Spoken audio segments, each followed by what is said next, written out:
Buying and selling a home can be quite a stressful experience, particularly if you don't know the ropes.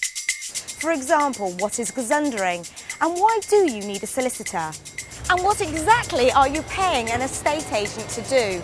Well, with the help of property expert Simon Lambert, this is Sky Money and Property's guide to buying and selling your home. If you're looking to buy a house, then most properties are still being sold through estate agents, and you can usually view the details online.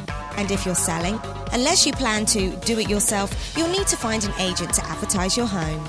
But they will do a lot of the work for you. They'll market your property, they'll do the viewings, they'll do the negotiations. But you need to make sure that you're happy with them and check their contracts so they don't come up with any nasty surprises that will cost you money. And when you're searching for an agent, ask family or friends if they can recommend anyone. A recommendation is a very good way to go, as well as trying to choose an agent that's local to you, because if people are looking for property in your area, they'll go to those estate agents. Also make sure that they've got a good website and a good presence on the internet, and make sure that you're happy with the way that they present homes, because you want yours to be shown in its best light. But before you can market your home, you'll need to provide a HIP, or Home Information Pack, for any potential buyers. This covers things like information about the energy performance of the property and some legal documents relating to the sale. Sounds a bit daunting, but the good news is either your estate agent or a HIP specialist can provide this for you. So you've had some viewings and then your estate agent calls you up and says you have an offer. But what does that exactly mean? An offer is not legally binding. The person who's potentially buying can still go look around other properties. Anything could happen. When it comes to buying your new home, unless you're very rich, you're going to need a mortgage. There's loads out there with all sorts of incentives and penalty clauses. So it's well worth getting professional advice on which one is right for you.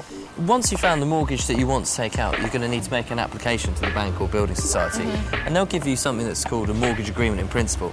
That means they've checked you out, your job and your salary, and they've decided you're the kind of person that they're happy to lend money to. So is that guaranteed now? Well, unfortunately, that's not guaranteed. There's another thing they need to check up on, and that's that the property you're buying isn't going to lose them money. And that means they're going to need to do a valuation, which will cost you money. And if you want to go into more detail, perhaps it's an unusual property or you're worried it's going to tumble down around your ears, you can take out a full survey, which will be more expensive still. Now, sadly, the days of 100% mortgages are over. So you're going to need to put down a deposit. It's time to raid the piggy bank.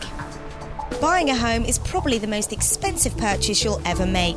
And to add to the bill, the government will tax you on it. Stamp duty, unfortunately, is the tax that you have to pay to the government for buying a property.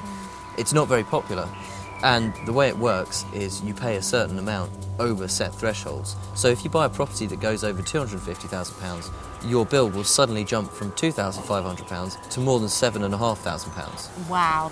To deal with contracts and legal paperwork that comes with a property deal, you're best employing a professional. Well, this all comes under the exciting title of conveyancing, and it's basically all the background checks that need to go in to make sure that the property you're buying is okay.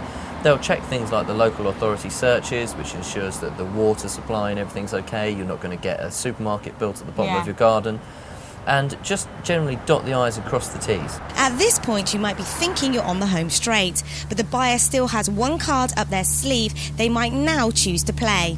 It was the seller who benefited from gazumping in the property boom, but the new word on the street is gazundering. Well, gazundering is every home seller's nightmare. It's when your buyer comes in at the last minute, usually just as you're about to exchange, and makes a lower offer. When house prices are static, the best way to avoid gazundering is to be realistic about your asking price and honest about any defects the property may have. It's not ethical in any way, but legally there's nothing to stop people doing it. If you are gazundered, ask for evidence to support any lower offer and be prepared to haggle.